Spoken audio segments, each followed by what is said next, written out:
8वां point आता है प्राचीन सभ्यता के संदर्भ में समीक्षा।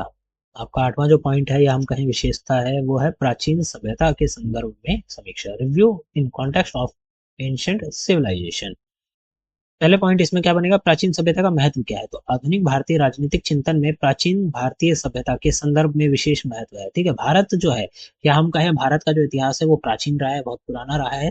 ठीक है, तो उसी के संदर्भ में हम इसे एक विशेष महत्व भी देते हैं। दूसरा पॉइंट है विचारकों की भूमिका। विचारकों ने भारतीय ऐतिहासिक और सांस्कृतिक परंपरा को समझकर भारतीय राजनीति के विकास में उसका योगदान निर्धारित किया था। ठीक है, भारत के जो विचारक हैं, बड़े बड़े विचारक हुए, ऐतिहासिक और जो सांस्कृतिक परंपराएं भारत में थी, ठीक है, उन चीजों को अच्छे से समझकर उसके बाद भारतीय राजनीति के विकास में जो योगदान है उसका योगदान उन्होंने दिया था। ठीक है, तीसरा पॉइंट आता है दार्शनिक तत्व। भारतीय धर्म दर्शन मतलब फिलोसफी और साहित्य में समृद्ध विचारों और तत्व हैं जो आज भी राजनीतिक चिंतन को प्रभावित करते हैं। ठीक है, भारत के अगर हम बात करें दार्शनिक तत्वों की तो इसमें कई चीज आती है, जैसे भारतीय धर्म हो गया, फिर दर्शन हो गए मतलब फिलोसफी, जो लोग अपने बड़ी बड़ी फिलोसफी देते हैं, उसके बाद साहित्य। इन सब चीजों को समृद्ध विचार और तत्व हैं, इन सब चीजों में कई सारी चीजें हैं जो कि आज भी हमारे राजनीति को प्रभावित करती हैं, उसमें देखने को मिलती है। प्राचीन सभ्यता ने सामाजिक समरसता, धर्मनिरपेक्षता और स्वतंत्रता की मूलभूत अवधारणाओं को प्रोत्साहित किया था। ठीक है, प्राचीन सभ्यता ने क्या करा था, सामाजिक समरसता मतलब सामाजिक रूप से सब समान है इस प्रकार से, धर्मनिरपेक्षता और स्वतंत्रता की जो मूलभूत अवधारणा है, जो इनकी थ्योरी है, प्रिंसिपल है, ठीक है, इस चीज को प्रोत्साहित किया था। अगला पॉइंट आता है आधुनिकता का समर्थन करना। तो विचारकों ने भारतीय राजनीति को आधुनिकीकरण के प्रति समर्थन प्रदान किया है। जो भी विचारक हैं उन्होंने भाई भारतीय राजनीति को क्या करा है, आधुनिकीकरण, मतलब इसका आधुनिकीकरण हो रहा है। ठीक है, नई नई चीजें इसमें आ रही हैं, तो ये करा था, उसके प्रति इन्होंने समर्थन प्रदान किया था। साथ ही भारतीय संस्कृति की विशिष्टता और भिन्नता को भी मान्यता दी थी। ठीक है, भारत की जो संस्कृति है वो एक विशिष्ट है भी है और भिन्न भी है, तो इस चीज को भी मान्यता दी गई थी। अगला पॉइंट आता है नीति निर्माण में सहायक। प्राचीन सभ्यता का अध्ययन आधुनिक भारतीय राजनीतिक चिंतन में महत्वपूर्ण भूमिका निभाता है। प्राचीन सभ्यता का अध्ययन, जो भाई भारत में पुरानी सभ्यताएं रही हैं, तो उन चीजों का अध्ययन करना एक जरूरी चीज हो जाती है जब हम भारत के राजनीति चिंतन के बारे में बात करते हैं। तो आधुनिक जो अध्ययन है, ठीक है, भारतीय राजनीतिक चिंतन में एक महत्वपूर्ण रोल प्ले करता है, जो राजनीतिक नेताओं द्वारा आधुनिक समाज की विशेषताओं, वो आधुनिक समाज की आवश्यकताओं के अनुरूप नीतियां तैयार करने में भी सहायक होता है। ठीक है, जब हम पुरानी चीजों को पढ़ते हैं, समझते हैं, तो उसके बाद ही हम आने वाली नई चीजों, नीतियों, ठीक है, इन चीजों को डेवलप कर पाते हैं, तैयार कर पाते हैं, उसमें हेल्प करते हैं। तो ये सारी चीजें होती है। पॉइंट नंबर 9 आता है आपका विशेषता नंबर 9 भी हम कह सकते हैं, जिसमें बात करी गई है आधुनिक भारतीय राजनीतिक चिंतन में आत्मनिर्भरता का आदर्श, आइडल ऑफ सेल्फ रिलायंस। इसकी मुख्य धारा, इसके पॉइंट की अगर हम बात करें तो आत्मनिर्भरता और स्वयं संबलम को महत्वपूर्ण धारा में शामिल किया गया है। प्रेरणा की अगर हम बात करें, प्रेरणा कहाँ से मिली, तो विचारकों ने भारतीय समाज को स्वावलंबी और अपने आंतरिक संसाधनों का उपयोग करने वाला बनाने के लिए प्रेरित किया है। ठीक है, तो विचारक जो थे, जिन लोगों ने भाई आधुनिक भारतीय राजनीतिक चिंतन की विचारधाराओं को दिया, लोगों के लिए सामने लाया, वो चाहते थे कि भाई भारत खुद ही एक, आप कह सकते हैं कि जो भारतीय समाज है वो स्वावलंबी बने। ठीक है, खुद ही आत्मनिर्भर बने, साथ के साथ अपने जो उसके आंतरिक संसाधन है उनका उपयोग खुद करना है, खरे सही प्रकार से, ना कि कोई और देश उनके जो संसाधन है उनका उपयोग करे। दूसरा पॉइंट आता है कि अधिकार और संविधान की उच्च प्राथमिकता। इस चिंतन में अधिकारों को महत्व को उच्च प्राथमिकता दी गई थी। ठीक है, जो अधिकारों का जो महत्व है, जैसे कि हमारे पास जो हमारे कॉन्स्टिट्यूशन से हमें राइट्स मिले हैं, हमें अधिकार मिले हैं, ठीक है, उन सबको बहुत ज्यादा महत्व दिया गया है, उनको प्राथमिकता दी गई है। न्याय सुनिश्चित करना। विचारकों ने संविधान और न्यायपालिका के माध्यम से समाज में न्याय और समरसता को सुनिश्चित करने की आवश्यकता को उजागर किया। जो विचारक थे वो चाहते थे कि भाई संविधान और न्यायपालिका के माध्यम से समाज में न्याय हो सके सही प्रकार से, ठीक है, और सभी लोगों को समरसता का मतलब होता है समानता, ठीक है, समानता सुनिश्चित की जा सके, इस चीज को उजागर उन लोगों ने किया था सबके सामने। 11वां पॉइंट आता है आर्थिक विकास और सामूहिक उत्थान, economic development and collective upliftment. इसमें बल देने की पॉइंट में अगर बात करें तो आधुनिक भारतीय राजनीतिक चिंतन ने आर्थिक विकास और सामूहिक उत्थान को भी महत्व दिया था। ठीक है, जो भाई आधुनिक भारतीय राजनीतिक चिंतन है उसने आर्थिक विकास के लिए सबसे ज्यादा रोल, मतलब आप कह सकते हैं कि उसको महत्व दिया।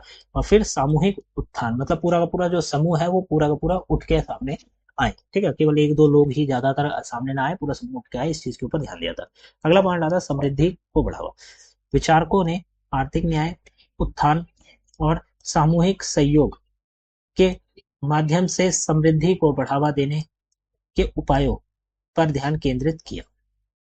विचारकों ने आर्थिक न्याय, उत्थान और सामूहिक सहयोग के माध्यम से जो समृद्धि है, मतलब देश जो है वो क्या हो, डेवलप हो, उस चीज को बढ़ावा देने के लिए ध्यान केंद्रित किया था। 12वां पॉइंट आता है राष्ट्रीय एकता और भारतीय संघीयता, national unity and Indian federalism. इस चीज को महत्व ज्यादा दिया है। आधुनिक भारतीय राजनीतिक चिंतन ने राष्ट्रीय एकता और भारतीय संघीयता को महत्व सबसे ज्यादा दिया था। फिर आगे बात करें समझौते का महत्व, तो विचारकों ने राष्ट्रीय एकता के लिए विभिन्न समुदायों और क्षेत्रों के बीच समझौते के महत्व को समझाया। ठीक है, विचारकों ने हमें बताया कि भाई भारत बहुत बड़ा है, ठीक है, इस पे एकता बनाए रखना एक तो जरूरी है, दूसरा जो समुदाय हैं अलग अलग प्रकार के और जो क्षेत्र है उनके बीच में समझौते होने चाहिए, तो इस चीज को भी उन लोगों ने महत्व दिया था। 13वां पॉइंट आता है आधुनिक राजनीतिक चिंतन में राष्ट्रवादी विचारकों का दौर, एरा ऑफ नेशनलिस्ट थिंकर्स। पहला पॉइंट इसमें बनता है कि राष्ट्र को प्रोत्साहन। इस चिंतन ने राष्ट्र को मजबूत करने वाले विचारों को प्रोत्साहन मिला। इस चिंतन में क्या मिला, राष्ट्र को मजबूत करने वाले जो विचार है, ठीक है, विचारों को क्या हुआ, प्रोत्साहन मिला। ऐसे कोई भी थॉट जो कि देश को आगे बढ़ाने के लिए हेल्पफुल है, उन सब चीजों को प्रोत्साहन मिला था। फिर स्वतंत्रता संग्राम की भूमिका, राष्ट्रवादी विचारों को ने राष्ट्र जो राष्ट्रवादी विचारक थे, ठीक है, देश में जो लोग राष्ट्र को आगे बढ़ाने के लिए काम कर रहे थे, विचार दे रहे थे, तो की स्वतंत्रता के लिए संघर्ष किया, उन लोगों ने स्वतंत्रता के लिए संघर्ष किया। फिर भारतीय स्वतंत्रता संग्राम में महत्वपूर्ण भूमिका निभाई, जिससे देश स्वतंत्रता की ओर अग्रसर हुआ था। ठीक है, इन लोगों ने भाई हेल्प करी थी ताकि जो देश है वो स्वतंत्र हो सके, और इस चीज के लिए उन्होंने संघर्ष किया था। अगला पॉइंट आता है राष्ट्र की समृद्धि। उन्होंने राष्ट्र की समृद्धि और सुरक्षा को ध्यान में रखते हुए आर्थिक और सामाजिक विकास की नीतियों को भी विकसित किया था। आर्थिक रूप से विकास हो सके, सामाजिक रूप से विकास हो सके, इस चीज के लिए जो नीतियां हैं उन चीज को डेवलप किया गया था। ठीक है, जब भारत की स्वतंत्रता आंदोलन चल रहे थे, ठीक है, जब सोचा जा रहा था कि जब स्वतंत्रता मिलेगी तब चीजों को किस प्रकार से चलाया जाएगा। तो फिर अगला पॉइंट आता है सामाजिक सेवाएं। उन्होंने शिक्षा, स्वास्थ्य, अन्य सामाजिक सेवाओं को प्राथमिकता दी और विज्ञान तथा प्रौद्योगिकी के विकास के लिए भी प्रयास किया था। ठीक है, उन लोगों ने भाई शिक्षा, स्वास्थ्य और अन्य सामाजिक सेवा, मतलब सोसाइटी में या हम कहते हैं जिस भी हम समाज में रहते हैं उसमें जो सेवाएं लोगों तक पहुंचनी चाहिए, उन चीजों को प्राथमिकता दी। विज्ञान और प्रौद्योगिकी को विकास के लिए क्या करा, प्रयास किया था। यह हो जाता है 13वां विशेषता। 14वीं विशेषता आती है आपकी महिलाओं के सम्मान अधिकारों को लेकर चिंतन प्रारंभ करना होना।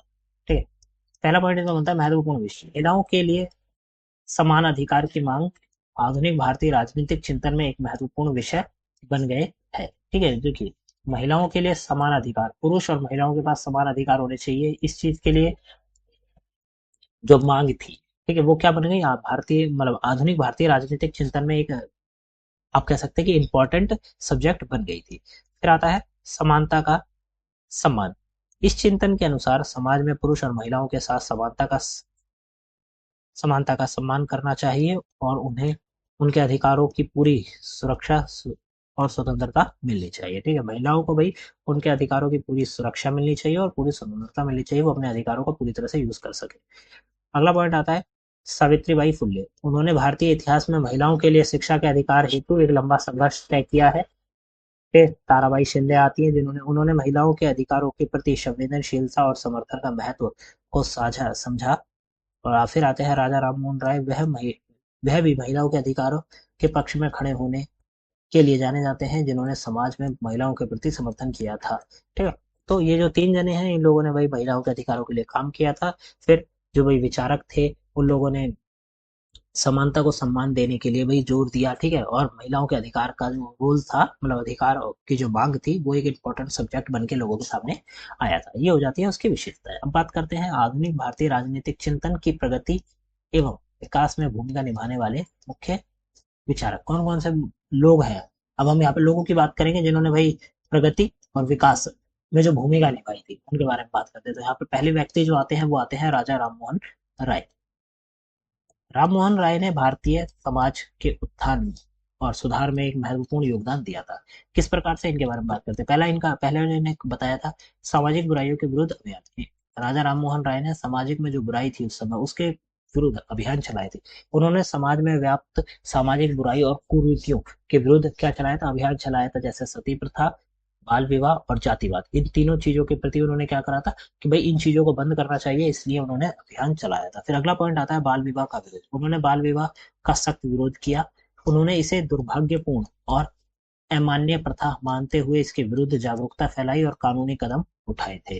फिर अगला आता है सती प्रथा के खिलाफ संघर्ष। राजा राममोहन राय ने मुख्य रूप से उत्तर प्रदेश, बंगाल में सती प्रथा के खिलाफ अपने अभियान की शुरुआत की थी। ठीक है, सती प्रथा के खिलाफ जो था अपने अभियान की शुरुआत की थी, ताकि वहां पे जो चल रही सती प्रथा की जो बहुत ज्यादा व्यवस्था थी उसको खत्म किया जा सके। जिसमें क्या होता था कि भाई अगर पति गुजर जाता है तो वाइफ को भी पति के साथ ही दहन कर दिया जाता था। इस प्रकार की जो प्रथा थी उसको उन्होंने इस प्रथा को नारी की आत्महत्या के रूप में चित्रित किया और इसके खिलाफ क्या करी थी? लड़ाई लड़ी थी। इसके प्रभाव क्या पड़े? उनके इन सामाजिक सुधारों ने समाज में महिलाओं की स्थिति को बेहतर बनाया और उन्हें अधिक सम्मान और स्वतंत्रता प्राप्त हुई। उनकी प्रेरणा से समाज में उदारता और समानता की दिशा में महत्वपूर्ण सामाजिक बदलाव आया। जो चीज उन्होंने ये जो चीजें करी थी उससे क्या हुआ? समानता की दिशा में महत्वपूर्ण सामाजिक बदलाव आया था, जिससे भी महिलाओं को आप कह सकते हैं कि जो सती प्रथा थी उनसे छूट मिली थी। ठीक है, उनके साथ एक प्रकार से कह सकते हैं कि सही प्रकार से जो बिहेव है, व्यवहार है, वो किया जाना शुरू हो चुका था। तो ये सारी चीजें हुई थी। फिर आते हैं दूसरे, वीर सावरकर के बारे में। तो वीर सावरकर एक प्रमुख हिंदू राष्ट्रवादी थे जो भारतीय स्वतंत्रता संग्राम के लिए लोगों को प्रेरित करने वाले महान व्यक्तियों में से थे। वीर सावरकर प्रमुख हिंदू राष्ट्रवादी थे। ठीक है, जो क्या थे? भारतीय स्वतंत्रता संग्राम जो चल रहा था उसमें लोगों को प्रेरित करने वाले महान लोगों में से एक थे। प्रेरणा और आत्मविश्वास। उन्होंने अपने विचार और कार्यों के माध्यम से हिंदू समुदाय को स्वाधीनता के लिए प्रेरित किया और उनमें राष्ट्रीय आत्मविश्वास का जोश भरा था। तो उन्होंने क्या करा था? अपने विचार और कार्य से, जो उनके अपने भाई थिंकिंग थी, उनके जो थॉट्स थे, साथ के साथ उन्होंने जो काम किया था, इसके माध्यम से उन लोगों ने क्या करा था? हिंदू समुदाय, जो कि उस समय बहुत बड़ा था, ठीक है, हिंदू समुदाय को स्वाधीनता के लिए प्रेरित किया था कि ताकि भाई हिंदू समुदाय खड़ा हो, अपनी स्वतंत्रता के लिए लड़े। ठीक है, प्रेरित किया था और राष्ट्र के आत्मविश्वास जो था उसके लिए जोश भरा था। हिंदू राष्ट्र की अवधारणा। सावरकर का विचार था कि भारत एक हिंदू राष्ट्र होना चाहिए जिसमें हिंदू समुदाय का सरपरी स्थान हो। तो वीर सावरकर क्या मानते थे? वो मानते थे कि भाई भारत जो है वो एक हिंदू राष्ट्र होना चाहिए, मतलब हिंदू देश होना चाहिए। ठीक है, जिसमें हिंदू समुदाय सर्वोपरि हो, मतलब सबसे ऊपर हिंदू समुदाय समुदाय होना चाहिए, ये उनका मानना था। फिर अगला पॉइंट आता है सामुदायिक सशक्तिकरण।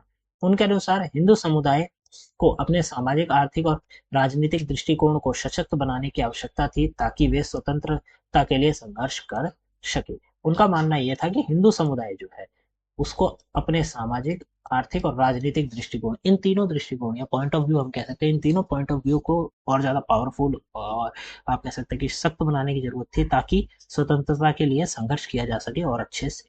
ये उन्होंने किया था। योगदान की अगर हम बात करें उन्होंने क्या दिया, तो उनके विचारों ने स्वतंत्रता संग्राम के लिए जन समर्थन को जगाया और लोगों में राष्ट्रीय भावना को उत्तेजित किया था।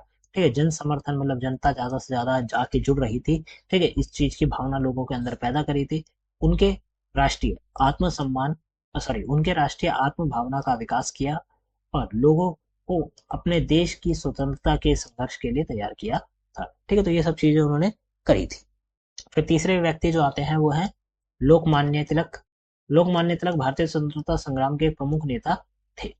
जागरूकता की बात करें तो उन्होंने अपने उत्तेजक और प्रेरणादायक भाषणों के माध्यम से जनता को स्वतंत्रता के लिए क्या करा था? जागरूक किया था। उन्होंने ज्यादा से ज्यादा लोगों को जागरूक किया ताकि स्वतंत्रता के लिए वो लोग लड़ सकें। अगले पॉइंट में बताया गया राष्ट्रीय आत्मविश्वास। उन्होंने सामाजिक और धार्मिक समाज में जागरूकता फैलाई और लोगों को राष्ट्रीय आत्मविश्वास के साथ राष्ट्रीय स्वतंत्रता के लिए संघर्ष करने की प्रेरणा दी। ठीक है, उन्होंने क्या करा था कि सामाजिक और धार्मिक जो समाज है उसकी जो उसमें जागरूकता फैलाई थी और लोगों को राष्ट्रीय आत्मविश्वास, मतलब देश के ऊपर आत्मविश्वास रखने के लिए, ठीक है, राष्ट्रीय स्वतंत्रता के लिए संघर्ष करने के लिए प्रेरित किया था। नेतृत्व की बात करें तो तिलक ने भारतीय स्वतंत्रता संग्राम के लिए नेतृत्व किया।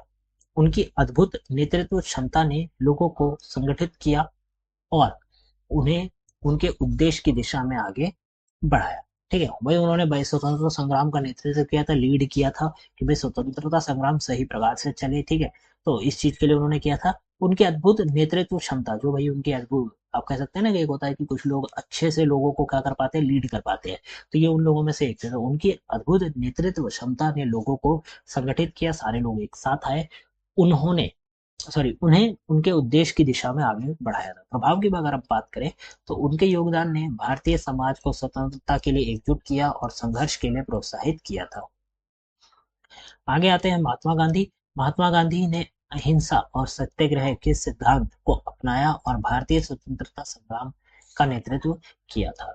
उन्होंने भारत को स्वतंत्रता दिलाने के लिए अद्वितीय योगदान दिए थे। ठीक है भाई, मैं मान सकते हैं कि भाई सबसे ज्यादा अगर हम बात करें स्वतंत्रता दिलवाने में अगर योगदान माना जा सकता है तो कह सकते हैं कि महात्मा गांधी का, जिनको हम राष्ट्रपिता भी कहते हैं। इनके बात करें तो लेखन का महत्व, तो गांधी का लेखन एक बहुमूल्य निधि है जो विभिन्न पहलुओं और उनके विचारों को समझने में मदद करता है। ठीक है, महात्मा गांधी के द्वारा लिखी गई जो चीजें हैं वो हमें उनके पहलू और उनके विचारों को समझने में क्या करता है, हेल्प करता है। उनके विचार आधुनिक भारतीय राजनीतिक चिंतन की गति प्रदान करते हैं। जो उनके विचार है ना, वो हमें आधुनिक राजनीतिक चिंतन जो है उसके लिए गति प्रदान करते हैं, स्पीड प्रदान करते हैं। किस प्रकार से? उनकी जो प्रमुख पुस्तकें थी वो हिंदी स्वराज, सत्य का प्रयोग और उपन्यास, स्त्री का जीवन, ये सारी चीजें उनकी जो है प्रमुख बुक्स हैं जो कि उन्होंने लिखी थी।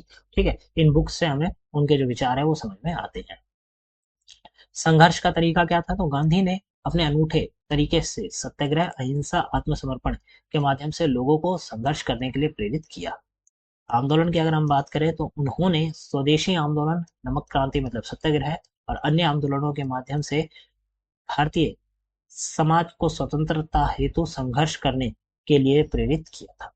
ठीक है, तो उन्होंने क्या करा था, उन्होंने जो अलग अलग प्रकार के आंदोलन चलाए थे, जिसमें स्वदेशी आंदोलन आ जाता है, नमक क्रांति आ जाती है, या फिर अन्य आंदोलन आ जाते हैं, इसके माध्यम से स्वतंत्रता के लिए उन्होंने संघर्ष किया था। तो ये हो जाते हैं। पांचवें व्यक्ति आते हैं रविंद्रनाथ टैगोर।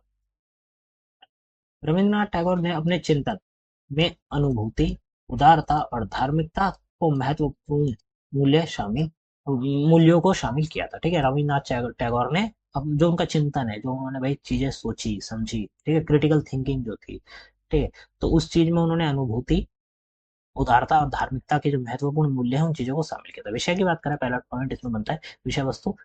उनकी रचनाओं में भारतीय संस्कृति, भावनात्मकता और मानवता के महत्वपूर्ण पहलुओं को समझने की दृष्टि है। ठीक है, उन्होंने जो चीजें लिखी, उन्होंने जिन चीजों को डेवलप किया, जैसे यहाँ पे महात्मा गांधी ने किताबों को लिखा था, तो रविन्द्रनाथ टैगोर ने भी ऐसी चीजें लिखी थी। तो उनके द्वारा जो लिखी गई चीजें थी उनमें भारतीय संस्कृति, भावनात्मकता और मानवता, ये चीजें देखने को हमें मिलती है। उनका विचार आधुनिक राजनीतिक चिंतन को गहराई और विवेकपूर्णता के साथ विचार करने की प्रेरणा देता है। ठीक है, जो उनके विचार हैं वो हमें आधुनिक राजनीतिक चिंतन को गहराई से समझने में और विवेकपूर्ण तरीके से विचार करने में प्रेरणा देता है। अगला पॉइंट है मूल्यों पर बल। टैगोर के चिंतन में सामाजिक आर्थिक न्याय, स्वतंत्रता, मानव अधिकार के प्रति समर्पण का अत्यधिक महत्व देखने को मिलता है। इन चीजों के ऊपर उन्होंने जोर दिया था, ये हम कह सकते हैं। अगला आता है रचनाओं का प्रदर्शन। उनकी कविताओं और नाटकों में उदारता, सम्मान और सहयोग की भावना प्रदर्शित होती है। ठीक है, उनकी जो कविताएं हैं उसमें हमें, कविताएं और जो नाटक है उसमें हमें उदारता देखने को मिलती है, सम्मान देखने को मिलता है और सहयोग देखने को मिलता है। समन्वय की अगर हम बात करें तो उन्होंने विदेशी और भारतीय विचारधाराओं को मिलाकर एक समृद्ध और समर्थ भारतीय समाज की प्रेरणा दी। ठीक है, उन्होंने विदेशी और भारतीय विचारधारा, जो उन्होंने विदेशी विचारधाराओं को भी समझा, मतलब विदेशी और जो भारतीय विचारधारा, इन दोनों को मिलाकर नई प्रकार की विचारधाराएं बनाई ताकि समृद्ध और समर्थ भारतीय समाज बन सके। इस चीज की उन्होंने हमें प्रेरणा दी थी। उनका चिंतन साहित्यिक, सामाजिक, राजनीतिक क्षेत्रों में विभिन्न दलों के बीच समन्वय और समझौता स्थापित करने में महत्वपूर्ण भूमिका निभाता। ठीक है, उन्होंने जो चिंतन किया, मैं नॉर्मली बताऊं तो उन्होंने जो चिंतन किया वह साहित्यिक, सामाजिक और राजनीतिक क्षेत्रों में, ये जो तीन अलग अलग क्षेत्र हैं, ठीक है, इन क्षेत्रों में जो दल है या पार्टीज है उनके बीच में समन्वय बना रहे हैं, अच्छे प्रकार से एक दूसरे से वो मेल जोल रखें, इस चीज के ऊपर उन्होंने महत्वपूर्ण भूमिका निभाई थी। प्रेरणा की अगर बात करें तो उनके विचारों ने आधुनिक राजनीतिक चिंतन को सामूहिक साहित्य, धार्मिक साधना और आध्यात्मिकता के विकास की ओर प्रेरित किया था। ठीक है, उनकी भाई प्रेरणा की अगर हम बात करें तो उनका जो आधुनिक राजनीतिक चिंतन था उसने क्या करा था, लोगों को सामूहिक साहित्य, धार्मिक साधना और आध्यात्मिक विकास के लिए प्रेरित किया था। तो ये हो जाता है। छठा पॉइंट आता है आपका स्वामी विवेकानंद के बारे में। स्वामी विवेकानंद ने आधुनिक भारतीय राजनीतिक चिंतन में महत्वपूर्ण योगदान प्ले किया था, योगदान दिया था। जागरूकता और एकता, उन्होंने भारतीय समाज को जागरूक किया और राष्ट्रीय एकता के लिए प्रोत्साहित किया था। अगले पॉइंट में हम बात करें तो मूल्यों का समावेश, उनके विचारों में धार्मिकता, सामाजिक न्याय और मानवता, ये तीनों चीजें हमें देखने को मिलती है, उनकी महत्वपूर्ण भूमिका थी। अगला पॉइंट आता है युवाओं को प्रेरणा। विवेकानंद ने भारतीय समाज में जनतंत्र और स्वतंत्रता के लिए प्रोत्साहित, मतलब उत्साही किया और युवाओं को राष्ट्र सेवा में भागीदारी बनाने की प्रेरणा दी।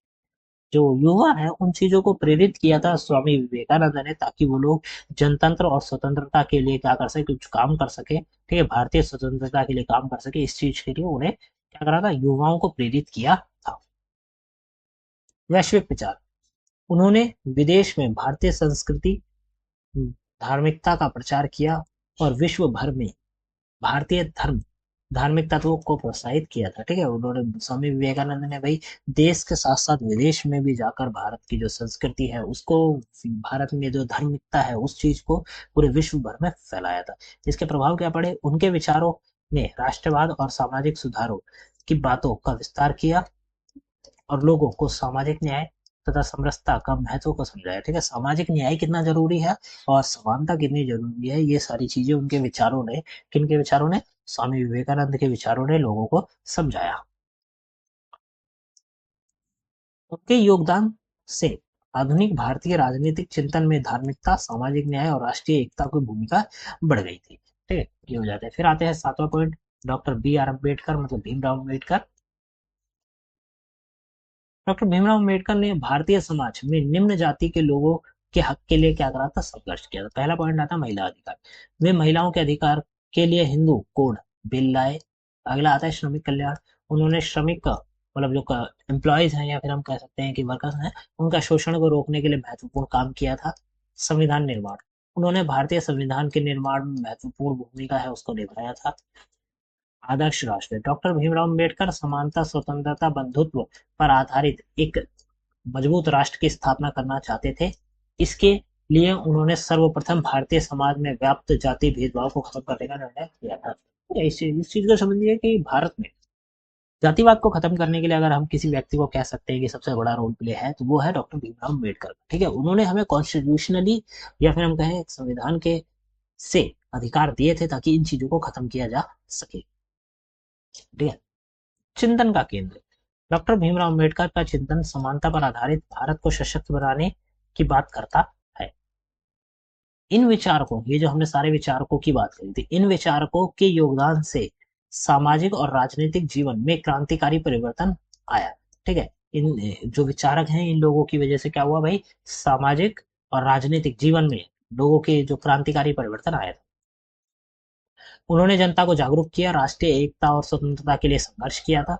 उनके विचारों ने भारतीय समाज को समृद्ध, समानता और न्याय की दिशा में आगे बढ़ाया था। उनके जो विचार थे उसने क्या करा था भाई, भारतीय समाज को समृद्ध बनाया, समानता और न्याय की दिशा में आगे बढ़ाया था।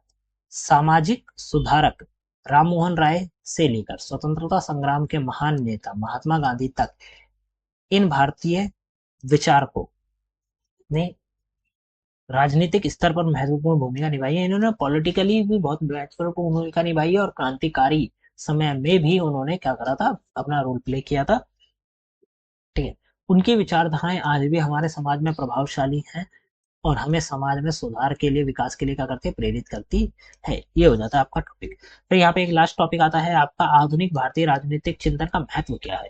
तो इसके महत्व को हम लोग देख लेते हैं। आधुनिक भारतीय राजनीतिक, मतलब आधुनिक राजनीतिक चिंतन एक अत्यंत महत्वपूर्ण विषय है। यह समाज, राजनीति और आर्थिक विकास के क्षेत्र में नवीनता और सुधार के लिए मार्ग दिखाता है। ये जो आप कह सकते हैं कि विचार है, ठीक है, या हम कह सकते हैं कि आधुनिक भारतीय राजनीतिक चिंतन है, ये समाज में राजनीति, आर्थिक विकास के क्षेत्र में क्या करता है, नवीनता, नई नई चीजों को लाने में और उसमें सुधार करने का हमें मार्ग दिखाता है। यह चिंतन हमें विभिन्न दिशाओं से समस्याओं को समझने और उनके समाधान करने के लिए आवश्यक उपयुक्त करता है। ठीक है, हो सकता है कि हम किसी समस्या को एक ही पॉइंट ऑफ व्यू से समझ रहे हो, तो आधुनिक भारतीय राजनीतिक चिंतन हमें उस समस्या को अलग व्यू से भी समझने में हेल्प करता है। अब पहला महत्व आता है नए और विशिष्ट दृष्टिकोण का प्रावधान। नए दृष्टिकोण, आधुनिक राजनीतिक चिंतन नए और विशिष्ट दृष्टिकोण प्रदान करता है, इसका ये महत्व है। ठीक है, नए और विशिष्ट दृष्टिकोणों का प्रावधान में क्या आता है कि भाई आधुनिक राजनीतिक चिंतन हमें नए और अलग प्रकार के जो पॉइंट ऑफ व्यूज है वो समझने में हेल्प करता है, हमें प्रदान करता है। केंद्रित मुद्दे, यह नई समस्याओं और चुनौतियों, मतलब प्रतिबंध जो है, चुनौतियां जो हमारे सामने है के साथ सामाजिक और राजनीतिक रूप से जुड़े मुद्दों के ऊपर ध्यान केंद्रित करने में भी हेल्प करता है। फिर समाधान की खोज, इसमें राजनीतिक नीतियों, सामाजिक संरचनाओं और सामाजिक न्याय के लिए नवीन समाधानों की खोज विकसित होती है। ये समझ लीजिए कि हम महत्व की बात कर रहे हैं, क्या महत्व है आधुनिक भारतीय राजनीतिक चिंतन का हमारी पॉलिटिक्स में। ठीक है, तो ये सारे उसके महत्व है कि भाई वो एक तो केंद्रित मुद्दे, ये हमारी हेल्प करता है, जो भी समस्या या चुनौतियां हमारे सामने हैं उनके ऊपर केंद्रित मुद्दों को, मतलब जो ध्यान केंद्रित करने में जो मुद्दे हैं उन पर। ठीक है, दूसरा नए नए हमें पॉइंट ऑफ व्यू डेवलप करने में हेल्प करता है, साथ के साथ समाधान को खोज करने की हेल्प करता है। दूसरा जो महत्व है वो है सामाजिक विकास में महत्वपूर्ण भूमिका निभाता है। विकास की भूमिका क्या है, तो यह चिंतन समाज के विकास में एक इंपॉर्टेंट रोल प्ले करता है। मार्गदर्शन की बात करें तो यह समाज की समस्याओं और जटिलताओं को समझने के लिए, उन्हें हल करने के लिए आवश्यक कार्रवाई का मार्गदर्शन करता है। ये क्या करता है, ये समाज की जो समस्याएं हैं और जो जटिलताएं हैं उनको समझने के लिए, उन्हें हल करने के लिए, ठीक है, क्या करता है, आवश्यक कार्रवाई करने का मार्गदर्शन करता है। मतलब हमें एक रोड मैप बताता है कि भाई इस रोड मैप को आप फॉलो करिए, आपके सामने जो समस्याएं और जो जटिलता है, कॉम्प्लेक्सिटी है, वो आपकी किस तरह सॉल्व हो जाएगी इस रोड मैप को यूज करके। तो ये हमें हेल्प करता है। दूसरा आता है सकारात्मकता परिवर्तन, इसके माध्यम से समाज नए और सकारात्मक परिवर्तन स्वीकार करता है। ठीक है, किसका, आधुनिक भारतीय राजनीतिक चिंतन क्या करता है, समाज में सकारात्मक परिवर्तन स्वीकार करने में हमारी हेल्प करता है।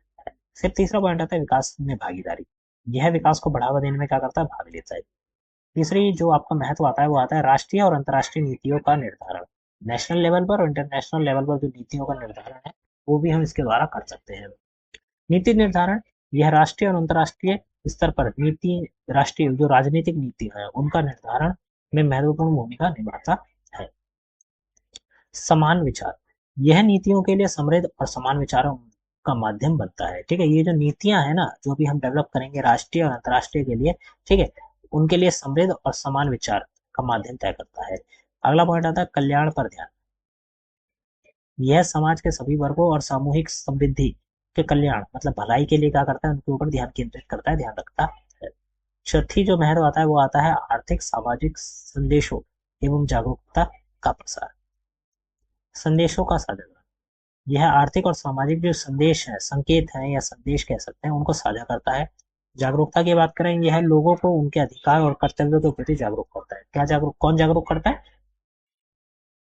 आधुनिक भारतीय राजनीतिक चिंतन लोगों को जागरूक करता है उनके अधिकारों के लिए, ठीक है, और उनके कर्तव्यों के लिए कि उनके क्या कर्तव्य हैं और उनके क्या अधिकार हैं। फिर आती है प्रेरणा, इसके माध्यम से लोग अपने समुदाय और समाज के प्रति सकारात्मक योगदान देने के लिए प्रेरित होते हैं। ठीक है, इसके माध्यम से क्या होता है, लोग जो समुदाय में रह रहे हैं और जो समाज में है, ठीक है, समाज के प्रति क्या करते हैं, सकारात्मक योगदान, अपना योगदान देने के लिए वो तैयार हो जाते हैं। आपका पांचवा पॉइंट आता है समाज को निरंतर प्रगतिशील बनाने का साधन, महत्वपूर्ण उपकरण है। तो आधुनिक राजनीतिक चिंतन जो है समाज को निरंतर विकसित और प्रगतिशील बनाने में क्या करता है, उसका वो एक टूल है या आप कह सकते हैं उसमें हेल्प करता है। पहला पॉइंट आता है सकारात्मक बदलाव, यह समाज में सकारात्मक बदलाव को प्रोत्साहित करता है।